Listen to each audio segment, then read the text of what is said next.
Hello दोस्तों, नमस्कार। मैं रत्नाकर सर आप सभी का टारगेट विद गुरुकुल चैनल में तहे दिल से स्वागत करता हूं। अब आप लोग को पता है कि इंडियन कॉन्स्टिट्यूशन की जो क्लास चल रही थी, जिसमें मैं आपको फंडामेंटल राइट्स पढ़ा रहा था, ये इसी का पार्ट क्या है, थर्ड है ना। तो हम लोग आज जहां तक मुझे याद आ रहा है कि आप लोग को मैं आर्टिकल 13 तक पढ़ा चुका था। तब हम लोग कहाँ चलेंगे, आर्टिकल 14 की तरफ। कोई बात नहीं, आप नहीं पढ़े तो आप पिछला क्लास यूट्यूब पे हमारे चैनल पे जाके देख सकती हैं। अब इसके पहले अब आइए, आज हम लोग पार्ट थर्ड में आज हम लोग पढ़ने वाले मुख्यतः समानता के अधिकार को ना। आइए चलिए स्टार्ट करते हैं क्लास को। तो सबसे पहले हम लोग देख लेते हैं कि आज हम लोग को क्या पढ़ना है। पहले इसकी संरचना बना लेते हैं और फिर एक एक करके पढ़ते हैं। हम लोग को पढ़ना बच्चे क्या पढ़ना है, समानता के अधिकार। अब बच्चे जो समानता का अधिकार है ना, ये देखेंगे तो भारतीय संविधान के आर्टिकल में कहां से कहां तक वर्णन है बच्चे। आर्टिकल 14 से लेकर कहां तक है, 18 तक। और 14 से 18 है, तो इसमें सभी को अलग अलग कर हम लोग कर ले। तो देखो बच्चे, एक तो आर्टिकल क्या आएगा, इसमें 14 आएगा, आर्टिकल 15 आएगा, आर्टिकल 16, आर्टिकल 17 एंड आर्टिकल 18।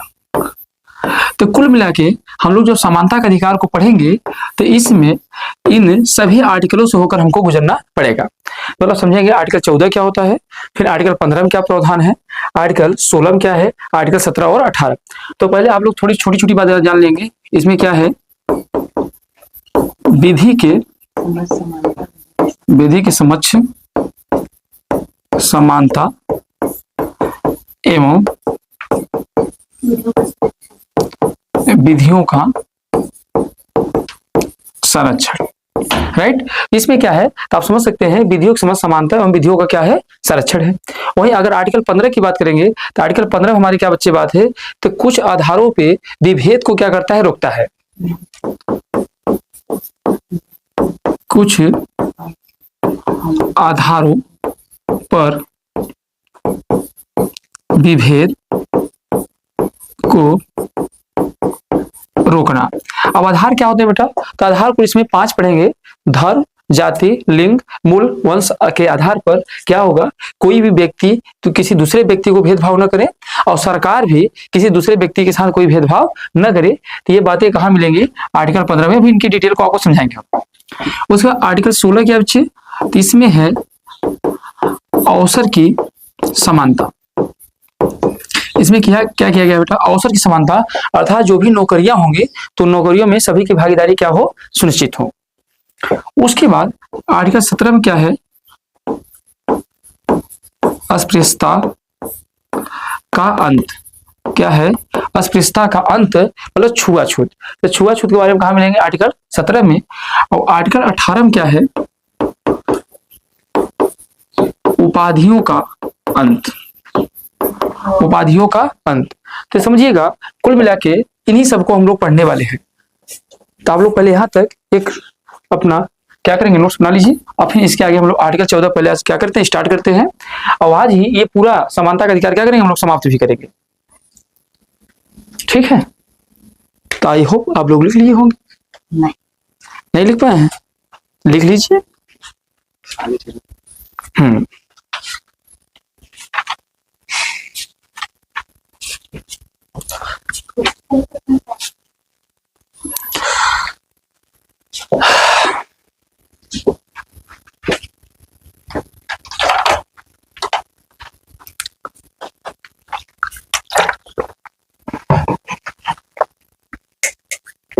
चलिए तो आइए, तो सबसे पहले हेडिंग बनाइएगा आप लोग, आर्टिकल 14। और आर्टिकल 14 को आइए समझते हैं।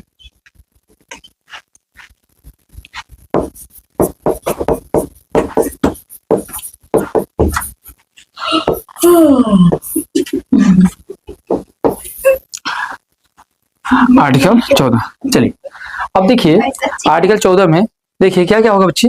इसमें सबसे पहली बात है बच्चे, इसमें लिखा है कि विधि के समक्ष समानता। क्या लिखा है, विधि के समक्ष समानता एवं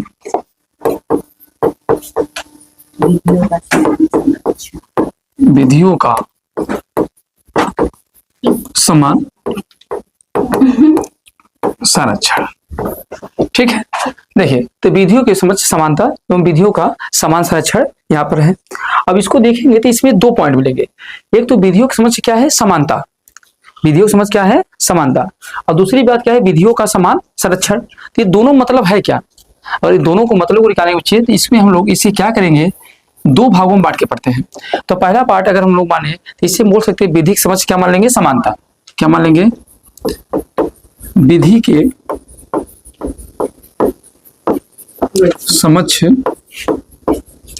समानता। जबकि दूसरा पॉइंट क्या होगा, क्या लिख लेंगे, विधियों का समान संरक्षण लिख लेंगे ना, विधियों का समान संरक्षण। अब देखो जी, एक तो विधियों के समान समानता है और दूसरा क्या, विधियों के समान संरक्षण है। तो सबसे पहली बात है कि अगर मैं छोटी छोटी पॉइंट जो है क्वेश्चन बन सकते हैं बेटा, अगर ये पूछा जाए विधियों जो समान संरक्षण समानता है और विधियों का समान संरक्षण है, ये दोनों प्रावधान कहां से लिए गए हैं, तो सबसे पहले क्वेश्चन जो बन सकते हैं पहले उसको हम देख लेते हैं, फिर समझाते हैं आपको। तो ध्यान देना बच्चे, अगर मैं आपसे कहूं तो ये ध्यान देना, ब्रिटेन से कहां से लिया गया है, ब्रिटेन से लिया गया है, रूल ऑफ लॉ से। किससे लिया गया है, इसे ब्रिटेन के रूल ऑफ लॉ से लिया गया है। तो पहला पॉइंट बन जाएगा बेटा, किसे कहां से लिया गया है, ब्रिटेन के रूल ऑफ लॉ से लिया गया है, अर्थात ब्रिटेन से लिया गया है। जबकि विधियों के समान संरक्षण अगर पूछा जाए कहां से लिया गया है, तो विधियों के समान संरक्षण बेटा अगर पूछा जाए कहां से लिया गया है, तो इसे ध्यान देना, यूएसए से लिया गया है, यूएसए से लिया गया है। तो अगर आपसे पूछा जाए तो इसे कहां से लिया गया है, यूएसए से लिया गया है, जबकि इसको कहां से लिया गया बच्चे, ब्रिटेन से लिया गया है। अब एक बार और क्वेश्चन पूछा जाता है, इसके प्रतिपादन कौन है बेटा, इसके प्रतिपादक कौन है, डाइसी साहब है। कौन है, प्रोफेसर ए.बी. डाइसी। क्या है, प्रोफेसर ए.बी. डाइसी किसे, विधियों के समान क्या समझ समानता के हैं। अगर आपसे बात करूं तो ये ध्यान देना, अगली पॉइंट इसमें क्या सकते हैं, तो ये ध्यान देना है, कहां से आ गए भाई ये सब सारी चीजें, चलिए देखिएगा। तो प्रोफेसर ए.बी. डाइसी हैं। अगर अगली पॉइंट में कहें तो ये ध्यान देना है, ये कैसे हैं, तो ये ध्यान देना है, यह नकारात्मक सिद्धांत है। कैसे सिद्धांत है, यह नकारात्मक। तो अगर आपसे पूछा जाए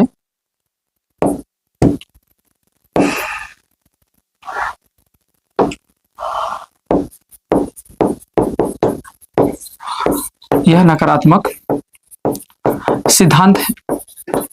जबकि अगर ये बात करेंगे बच्चे तो ध्यान देना है, ये कैसे सिद्धांत है, तो ये ध्यान देना सकारात्मक। कैसे है, ये ध्यान देना सकारात्मक है, यह सकारात्मक सिद्धांत है।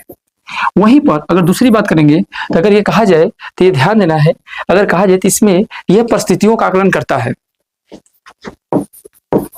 यह परिस्थितियों का आकलन करता है।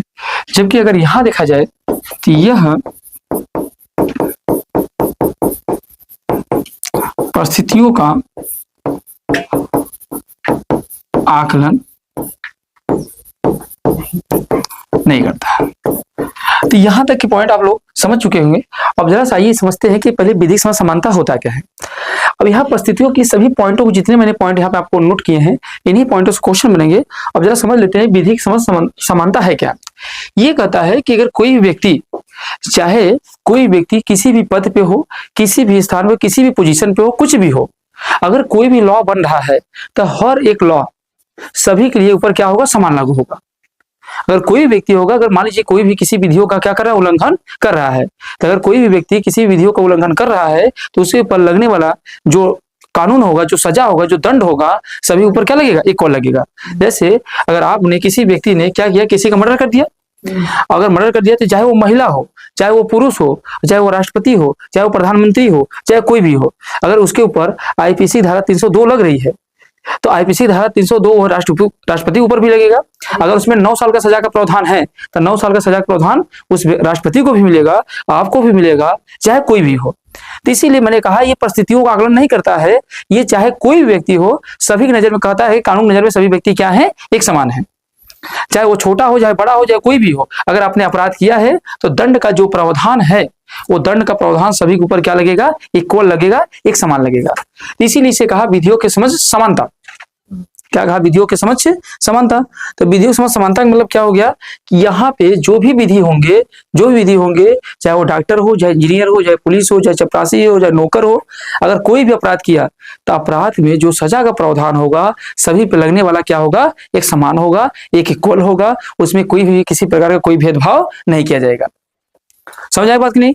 अगर ये बात समझ आई नहीं है तो यहां समझिएगा, मतलब कह सकते हैं कानून नजर में सभी क्या है, कुल मिला के मोटे मोटे तौर पे कह सकते हो कि कानून के नजर में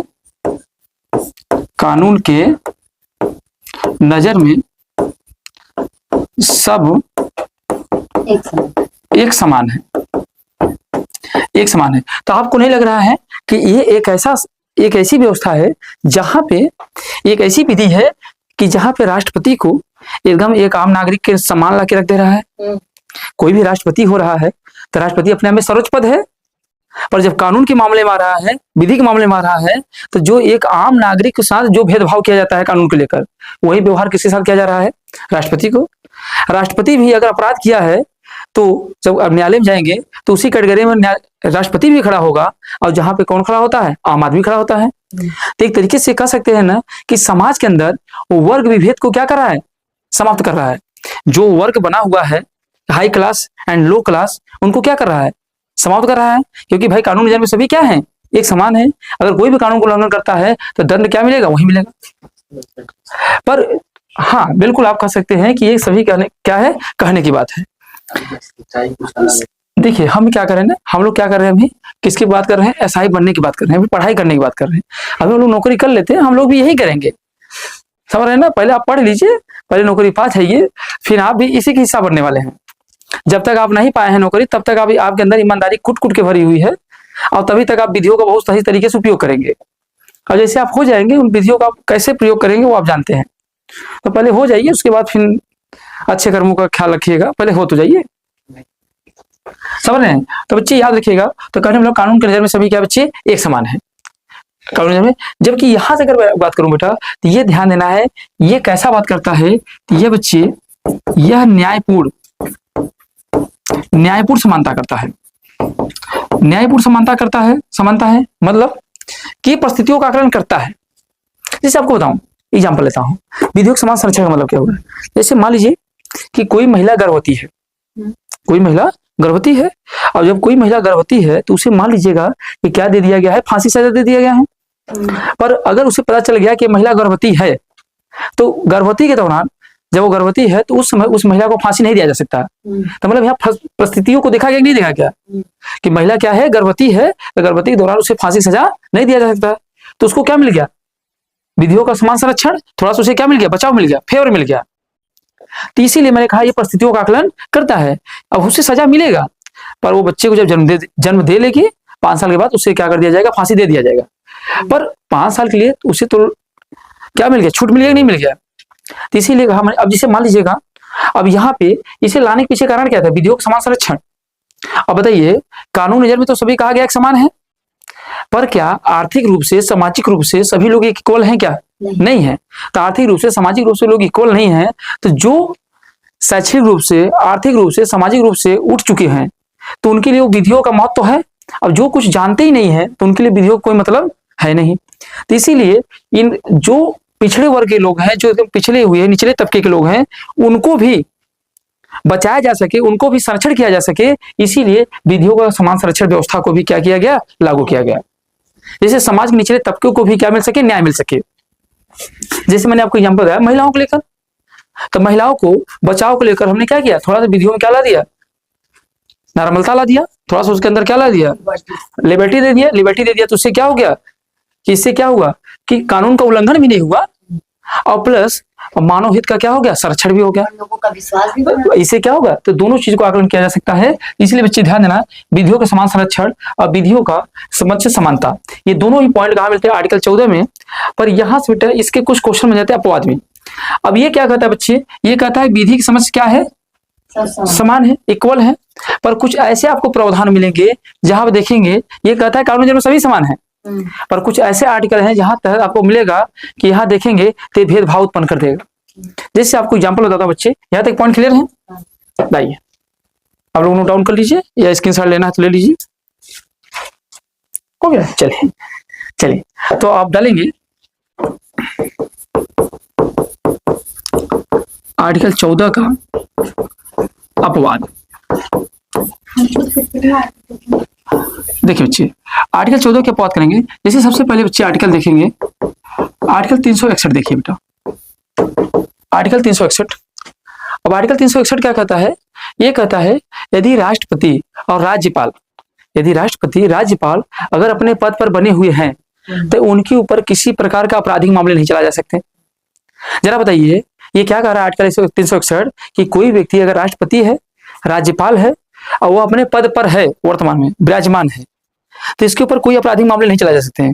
जरा आप बताइए, आप आम नागरिक हैं और आपने कोई अपराध किया तो क्या आर्टिकल 361 जैसा आपको छूट है? नहीं है। अभी आपने क्या कहा कि कानून के नजर में सभी क्या है, एक समान है। और यही राष्ट्रपति को आप क्या कर रहे हैं, बचा रहे हैं।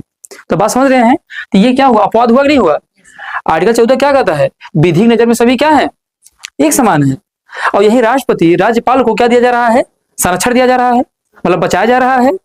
तो क्या हुआ, उसका अपवाद माना जाएगा नहीं माना जाएगा? तो आप कह सकते हैं कि यहाँ पे राष्ट्रपति एवं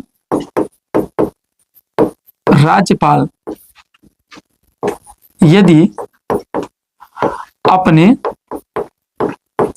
पद पर बने हैं तो इनके ऊपर कोई आपराधिक मामले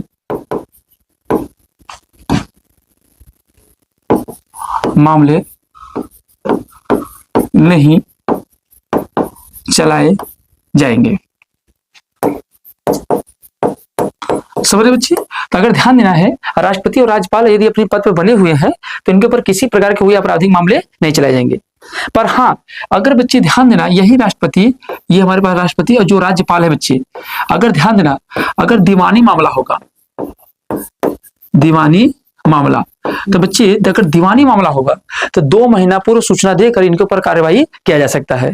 तो इस बात को याद रखिएगा, अगर राष्ट्रपति अगर कोई भी होगा तो 2 महीने बाद इनके ऊपर कार्रवाई किया जाएगा। कब, दीवानी मामले पर 2 मंथ्स। तो ध्यान देना है, 2 मंथ पहले उनको सूचित कर दीजिए क्या ऊपर दीवानी मामले आ रहे हैं। दीवानी मामले समझते हैं ना बच्चे? दीवानी मामले का मतलब होता है कि जहां पर कि सजा के रूप में आर्थिक दंड दिया जाए, शारीरिक कारावास न हो, जहां आर्थिक दंड मिलता है उसे क्या कहते हैं, दीवानी मामले। समझ रहे हैं? जैसे तलाक का मामला, तलाक का मामला हो गया तो तलाक के मामले में क्या है, अगर कोई व्यक्ति तलाक दे दिया तो उसमें क्या करना पड़ेगा, लड़की पक्ष ने जो भी हर्जाना लगाया है, वधु पक्ष ने वर पक्ष को तो उतना वो दे देगा, तो क्या हो जाएगा, बरी हो जाएगा। हाँ, तो मतलब जितना हो देता।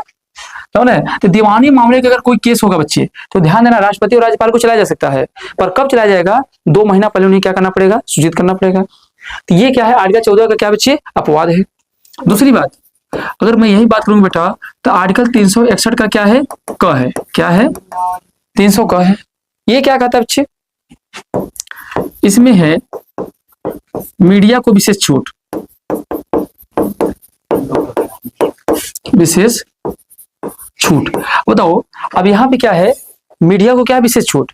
अब बताओ, मीडिया जहां मन करे तहां चली जाए, मीडिया जहां मन करे तहां चली जाए, कोई हस्तक्षेप, कोई दिक्कत नहीं है। पर जरा आप सोचिए, क्या आम नागरिक भी हर जगह जा सकता है, नहीं जा सकता है ना। मतलब इसका मतलब क्या हो गया, आर्टिकल 14 के भी क्या बच्चे, अपवाद है। आर्टिकल 14 के भी क्या है, अपवाद है। इसी तरीके से अगर मैं तीसरी बात करूंगा तो आर्टिकल आप कितना लेंगे बच्चे, 194, कितना ले लेंगे, 105, 194। 105 क्या हो रहा है, ये कहता है भारत के सांसद, अगर संसद के अंदर कुछ भी वहां पे गाली गलौज, कुर्सी फेंक देना, टमाटर फेंक देना, अगर इस प्रकार की कोई भी हरकत कर रहे हैं तो उनके ऊपर कोई भी कार्रवाई नहीं होगी। नहीं, अब बम फेंक देंगे तो लंबा कार्रवाई हो जाएगा, लपेटे में चले जाएंगे। फिर ध्यान देना है, सांसद को विशेष छूट संसद में। छूट कहाँ मिलेगी? संसद में, बाहर नहीं मिलेगा। बाहर करेंगे तो लपेटे में चले जाएंगे। हाँ, और चौथा बेटा एक और लिख लेंगे, आर्टिकल 194। इसके तहत क्या है, इसके लिए बच्चे क्या है, जो विधायक होते हैं, विधायक को विशेष छूट। तो बच्चे ध्यान देना है, अगर विशेष छूट कहां पर है? संसद में। तो क्या आप समझ पाए? इन सभी के माध्यम से आपको पता चला कि सभी आर्टिकल 14 के क्या बच्चे अपवाद है।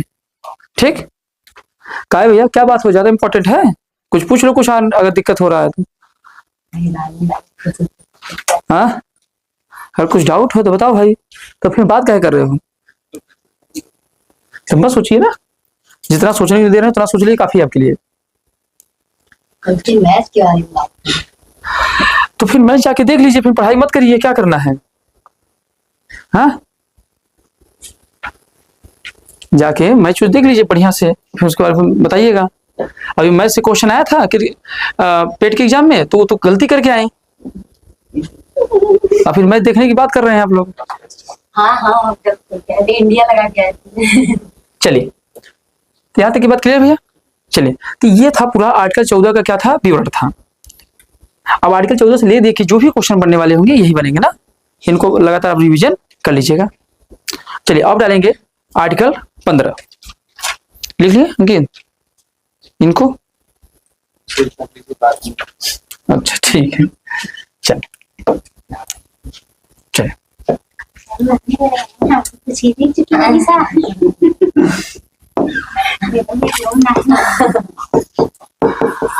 आज ऐसा है, क्लास में कुछ अपवादित लोग बैठ गए हैं, समझ रहे हैं, और ये लोग तय किए हैं पढ़ाने नहीं देंगे, पर आप लोग पढ़ के दिखाइएगा।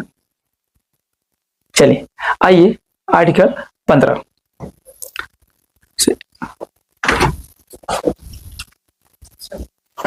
चलिए, आर्टिकल 15। अब अगर आर्टिकल 15 की बात करेंगे, इसमें क्या लिखा है, कुछ आधारों पे विभेद का निषेध। क्या है? कुछ आधारों पे,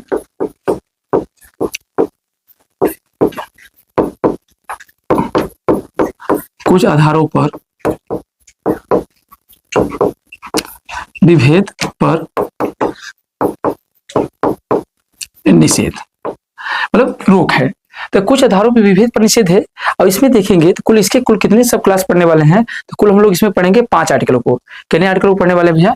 तो कुल इसके अंदर कुल 5 आर्टिकल पढ़ने वाले हैं। तो कौन कौन से आर्टिकल हम लोग पढ़ने वाले हैं यहाँ से देखिएगा। अगर इनको देखा जाए, एक तो पहले से जो हमारे संविधान के अंदर क्या थे, वर्णित थे, तो कौन कौन से हैं? एक तो है बच्चे आर्टिकल 15 का सब क्लास 1 है, एक पहले से ही है आर्टिकल 15 का सब क्लास 2 है, आर्टिकल 15 का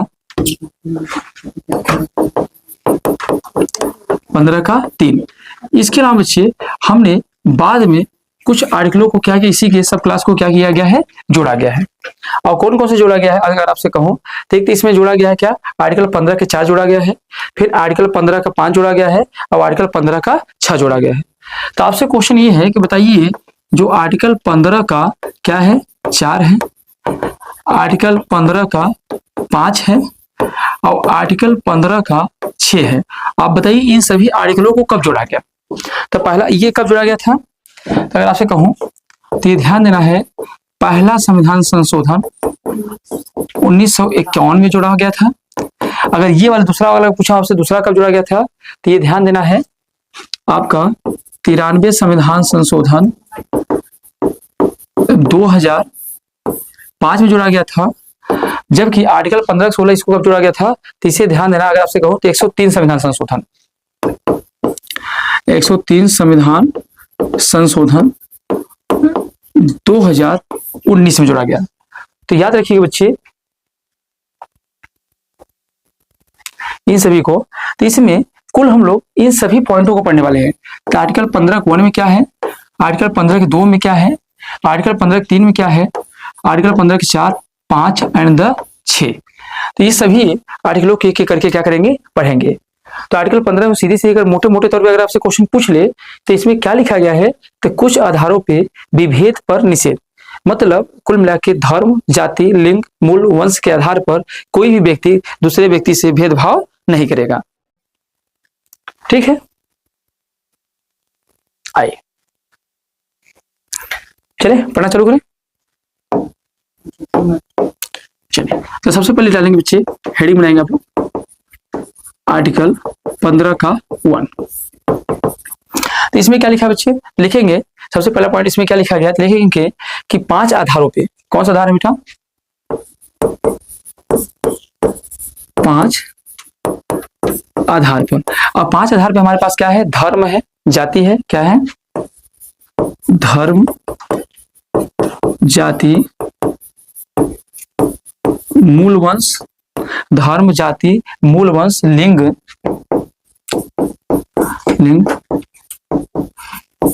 जन्म स्थान। तो ध्यान देना 5 आधार कौन है बेटा, धर्म, जाति, मूल वंश, लिंग, जन्म स्थान के आधार पर ध्यान देना भेदभाव नहीं किया जाएगा। के आधार पर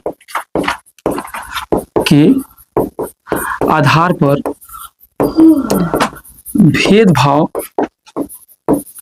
नहीं किया जाएगा। तो याद रखिएगा कि कोई भी व्यक्ति किसी भी व्यक्ति के साथ या कोई भी सार्वजनिक स्थल हो, कुछ भी हो, तो कोई धर्म के आधार पे, जिससे कोई हिंदू मुस्लिम है या सिख ईसाई है, तो उनके आधार भेदभाव नहीं करेंगे। सभी के लिए क्या है, इक्वल है। जैसे मान लीजिए कोई हॉस्पिटल है, अब कोई इस्लाम धर्म का पहुंच गया तो कह दिया हम हिंदू धर्म के हैं तो इलाज नहीं करेंगे, तो ऐसा नहीं कर सकते हैं। समझ रहे हैं? तो सभी के साथ जो व्यवहार करेंगे कैसा करेंगे, एक समान करेंगे, और चाहे वो किसी भी जात से बिलोंग करता हो, चाहे वो ईसाई हो, चाहे धर्म हो, चाहे सिख हो, चाहे कुछ भी हो। समझ रहे हैं? तो इसमें आर्टिकल 15 में बेटा यही वर्णन किया गया है। क्या वर्णन किया गया है कि कोई भी व्यक्ति धर्म, जाति, मूल वंश, लिंग, स्थान के आधार पर भेदभाव नहीं करेगा।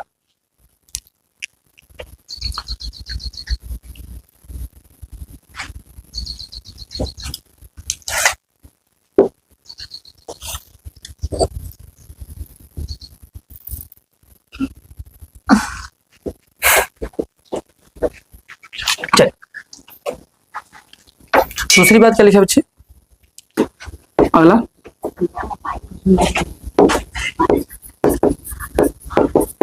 आर्टिकल 15 का 2। इसमें क्या बात है बच्चे, इसमें आर्टिकल 15 के 2 में क्या कहा गया, इसमें कहा गया कि राज्य और व्यक्ति दोनों को भेदभाव से रोकता है, कि राज्य भी किसी व्यक्ति के साथ कोई भेदभाव नहीं करेगा, राज्य राज्य के साथ नहीं करेगा, और प्लस कोई व्यक्ति व्यक्ति के साथ नहीं करेगा, मतलब दोनों को ही भेदभाव से रोकता है। कि कोई सार्वजनिक स्थल है तो सार्वजनिक स्थल के जो व्यक्ति हों वो उसे किसी भी जाति, धर्म, आधार के भी कोई भेदभाव न करें, और कोई व्यक्ति भी हो तो कोई अगर कुछ है तो वहां भी, जैसे मान लीजिए आप प्राइवेट संस्था खोले हुए हैं ना, तो मान लीजिए हम कोचिंग चला रहे हैं, तो ऐसा नहीं अगर कोई इस्लाम धर्म का लड़का आ रहा है और मैं कहूँ उसे नहीं पढ़ाऊंगा, अगर मैं ऐसा भी कर रहा हूं तब ये क्या है, कानूनी अपराध है। भले से गवर्नमेंट संस्था हो या ना हो, कोई भी संस्था हो, चाहे वो प्राइवेट निजी व्यक्ति हो और चाहे सार्वजनिक व्यक्ति हो, कोई व्यक्ति हो, वो किसी के साथ भेदभाव नहीं कर सकता है। अर्थात कुल मिलाकर कह सकते हैं राज्य और व्यक्ति दोनों को भेदभाव से रोकता है। राज्य एवं व्यक्ति दोनों को भेदभाव से रोकता है। तो याद रखिए बच्चे, तो राज्य एवं व्यक्ति दोनों को ही भेदभाव से रोकता है। ठीक, चलिए आगे चलते हैं। नोट डाउन है यहाँ तक, चलो आइए। अब ये अगला कौन सा बच्चे, आर्टिकल 15 का क्या है, 3 है।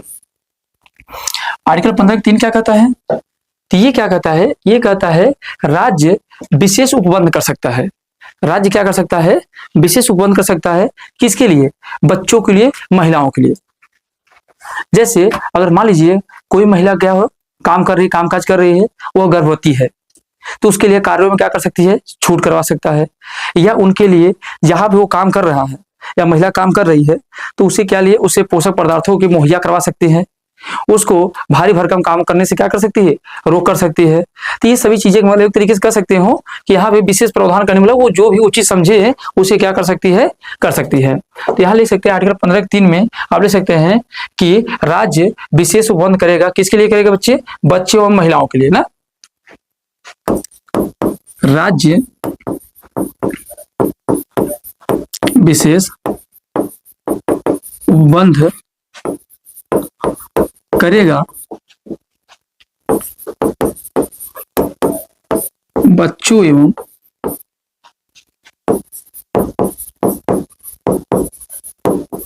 महिलाओं के लिए। किसके लिए करेगा बच्चे, बच्चों महिलाओं के लिए ना, उनके उत्थान के लिए वो विशेष उपबंध करेगा। अगर विशेष उपबंध कर रहा है तो इसे आप ये नहीं कहेंगे कि समानता का उल्लंघन है। जैसे आप लोग कह सकते हैं ना कि महिलाओं को छूट दे रहे हैं, पुरुषों को छूट नहीं दे रहे हैं, तो ऐसी बात नहीं है। यहाँ पे किया जा रहा है, परिस्थितियों का आकलन किया जा रहा है। तो आप समझ गए, तो राज्य विशेष उपबंध करेगा, पर किसके लिए करेगा, बच्चों एवं महिलाओं के लिए। अगला बच्चे, अगला हमारे पास कौन है, 15 का क्या बच्चे, 4 है। अब 15 के 4 में क्या है बेटा, इसे क्या किया गया, इसे पहली बार जोड़ा गया, पहला संविधान संशोधन 1951 में ही जोड़ा गया।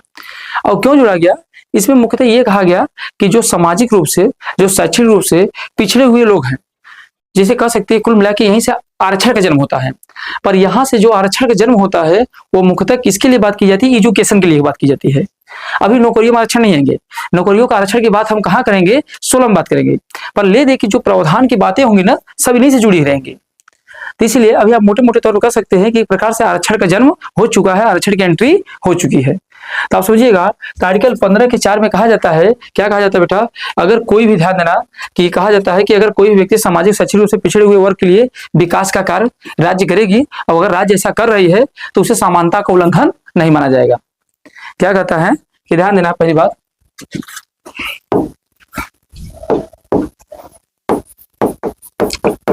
आर्टिकल 15 का 4, तो पहली बात इसी पे ध्यान देना, जोड़ा कब किया गया, तो इसे पहला संविधान संशोधन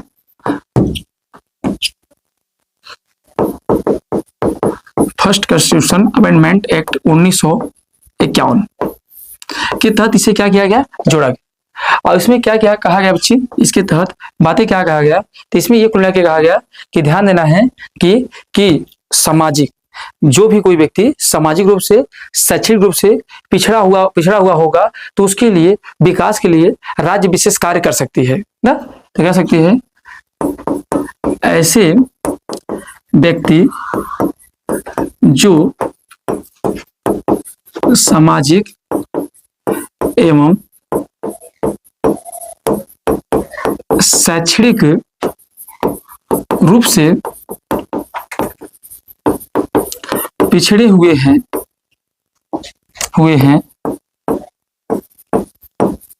उनके लिए, उनके विकास के लिए राज्य कार्य करेगा। क्या कहा गया कि ऐसे व्यक्ति जो सामाजिक और शैक्षणिक रूप से पिछड़े हुए हैं, उसके विकास के लिए राज्य क्या करेगा, कार्य करेगा। अब विकास के लिए बच्चे कार्य करने का मतलब क्या है कि मतलब उनको क्या किया जाएगा, एजुकेशन में छूट दे दिया जाएगा। जैसे जो आईआईटी हो गया, नीट हो गया, ऐसे बहुत सारी जो बड़े भारी भरकम एग्जामों हैं, तो उन एग्जामों में क्या किया जाएगा, उनको कम ही नंबर पे एंट्री ले लिया जाएगा, जिससे वो भी पढ़ लिख कर समाज के मुख्य धारा में क्या कर आ सकें। क्योंकि इसके पीछे लाने का मतलब है, देखिएगा जो समाज, जिससे मान लीजिए जो अब एसटी समुदाय है या जो जंगलों में निवास करता है, तो वो तो कभी एजुकेशन तो उनके हिस्से में आया नहीं, और नहीं वो एजुकेशन से काफी दूर हमेशा बने रहे हैं। तो उनको समाज की मुख्य धारा में लाने कैसे लाएंगे। अब आप कहेंगे कि हम लोग एक एंट्रेंस एग्जाम लेंगे, और उस एंट्रेंस एग्जाम में सभी लोगों का नंबर जब इतना आएगा तो उसको एडमिशन हम ले लेंगे। अब जरा बताइए, जो पिछड़े वर्ग लोग हैं, कभी एजुकेशन के बारे में कुछ जानते नहीं, जो कभी कुछ पढ़े नहीं है, अब ऐसे लोग अगर एग्जाम देंगे तो आपको लगता है कि समाज में जितने वर्ग के लोग पढ़े लिखे हैं उनके बराबर उनका नंबर आएगा, नहीं आएगा। और जो नंबर नहीं आएगा तो ये बताइए, इनके बड़ी बड़ी कॉलेजों में जो अच्छी कॉलेजें हैं, जो अच्छी पढ़ाई है, उनमें उनका एडमिशन हो ही नहीं पाएगा। और जब उनका एजुकेशन ही नहीं बढ़ेगा तो उनका विकास कैसे हो पाएगा, नहीं हो पाएगा ना। तो ऐसे विकासों को बढ़ाने के लिए हमने क्या कहा कि आप ऐसा है, आप अगर इस समुदाय से बिलोंग करते हैं, आप सामाजिक रूप से पिछड़े हुए हैं, शिक्षा रूप से पिछड़े हुए हैं, तो आप ऐसा करिए, अगर 30 नंबर ला देंगे तो हम आपका आईआईटी में दाखिला करा देंगे। तो बताइए जब वो लड़का आईआईटी में जाएगा तो वहां के लोगों में घुलेगा मिलेगा पढ़ेगा लिखेगा तो अपने क्षेत्र के लोगों का विकास करेगा नहीं करेगा। और जैसे विकास करेगा तो वो भी समाज के कहाँ जाएगा, मुख्य धारा में आ जाएगा। तो बात समझ रहे हैं। तो समाज के मुख्य धारा में निचले तबके को लाने के लिए ही ये व्यवस्था किया गया। एक तरीके से कह सकते हैं एक प्रकार से आरक्षण की नीति को लाया गया। क्या लाया गया बच्चे, अगर आप कह सकते हो यहां लिख सकते हो आरक्षण की नीति। अब आजकल आपको पता है इसी आरक्षण की नीति पर क्या की जाती है, चुनावी मुद्दे किए जाते हैं। इसी आरक्षण की नीति पर आजकल क्या हो रहा है, चुनावी मुद्दे चल रहे हैं। आरक्षण का मामला ले लेके चुनाव लोग जीत जा रहे हैं। समझ बच्चे, तो ये देखिएगा। अगली बात बच्चे अगर देखा जाए तो ये क्या है 4 है, अगला क्या है आर्टिकल 15 का 5। बच्चे इसमें क्या कहा गया कि कहा गया उच्च शैक्षिक संस्थानों में प्रवेश के लिए आरक्षण दिया जाएगा। क्या कहा गया, अब देखो हमने कहा आरक्षण जैसी नीति को लाया गया। अब यही बात यहां मिल गई तो क्या कहा गया, उच्च शैक्षणिक संस्थानों में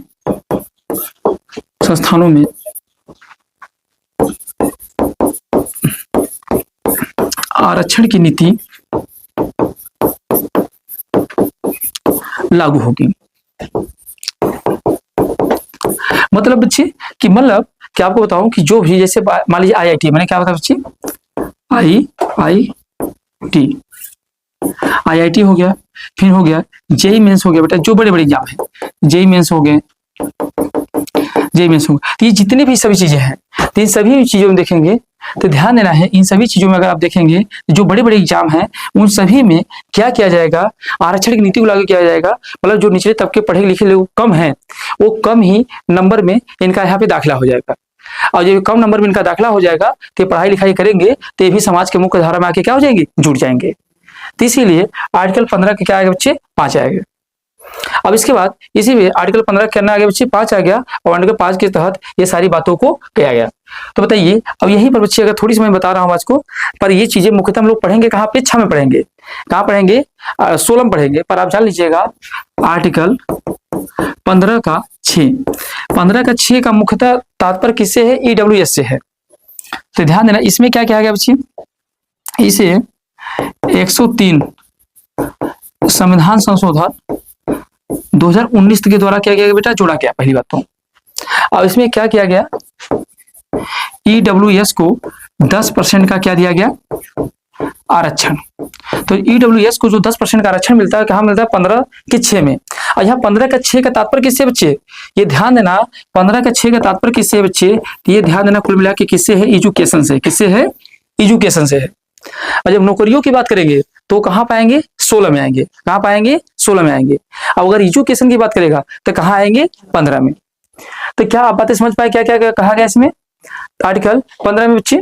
देखिए आर्टिकल 15 में हमने समझा कि देखिए कुल कितने थे, 3 थे, 3 इधर थे 3 इधर थे। हमने समझा कि कोई भी व्यक्ति धर्म जाति मूल वंश लिंग जन्म स्थान के आधार पर भेदभाव नहीं करेगा। दूसरी बात राज्य एवं व्यक्ति दोनों में भेदभाव को क्या करेगा, ये रोकेगा। फिर इसके बाद हमने समझा, क्या समझा कि राज्य विशेष उपबंध करेगा किसके लिए बच्चे, बच्चे एवं महिलाओं के लिए करेगा। फिर 15 4 क्या कहता है, ऐसे व्यक्ति जो सामाजिक और शैक्षिक रूप से पिछड़े हुए हैं उनके लिए विकास के लिए कार्य राज्य करेगा। इसके बाद 15 5 क्या कहता है, उच्च शैक्षिक संस्थानों में आरक्षण की नीति को क्या किया जाएगा, लागू किया जाएगा। और यहीं पर आर्टिकल 15 6 के तहत 103 संविधान संशोधन 2019 के माध्यम से ईडब्ल्यूएस को जोड़ा गया और 10% आरक्षण की नीति को क्या किया गया, लागू किया गया। ईडब्ल्यूएस मतलब कि जो श्रवण वर्ग में पिछड़े हुए लोग हैं, मतलब जिनकी आर्थिक स्थिति खराब है, तो उनको 10% आरक्षण दिया गया कि आप भी एजुकेशन में और प्लस नौकरियों में आपको आरक्षण दे दिया गया कि आप भी इसमें आपकी सीट कंफर्म कर दी गई, इसमें आपको दूसरा कोई एंटर नहीं करेगा। जैसे ओबीसी एससी आरक्षण का रिजर्वेशन बनाया गया था, ऐसे जनरलों के लिए बनाया गया ईडब्ल्यूएस। चलिए यहां तक की बात क्लियर है। चलिए तब आइए अब हम लोग अगला कौन सा पढ़ेंगे, आर्टिकल कौन सा पढ़ेंगे, आप पढ़ेंगे 16। चलिएगा तब डालेंगे आर्टिकल 16। कितना हो गया,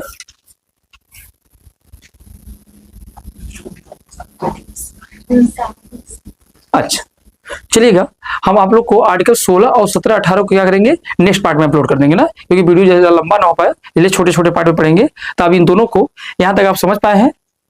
कोई दिक्कत नहीं है ना। तो फिर मिलेंगे अगले क्लास में, ठीक है। तब तक के लिए सभी को जय हिंद, जय भारत।